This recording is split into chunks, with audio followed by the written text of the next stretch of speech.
नाज़रीन, तंगवानी मां सां अहम ख़बर जी आगाही शेयर कंदा हलूं। सूबाई वज़ीर मीर शबीर अली बिजरानी, सरदार मीर महबूब अली बिजरानी ऐं मीर अशरफ खान बिजरानी जी नोटिस बाद SSP कश्मोर कंदकोट ज़ुबैर शेख मूवी मासूम नीगर मसरूर बखियाणी के घर पहुतो।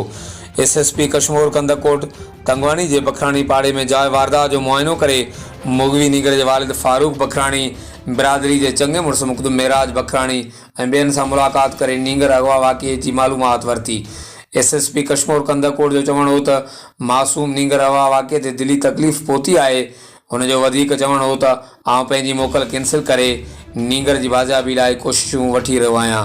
हुन आख़िर में नीगर जे वारसनि खे यकीन ॾियारींदे चयो त जांच में वाक़िए जे वेझो पहुता आहियूं। जल्द मुलज़ जवाबदारनि ख़िलाफ़ कार्रवाई करे नीगर खे तुर्त बाहिफ़ाज़त बाज़ियाब करायो वेंदो। हर वक़्तु आगाह लाइ ॾिसंदा रहो JTN वेब न्यूज़ तंगवानी।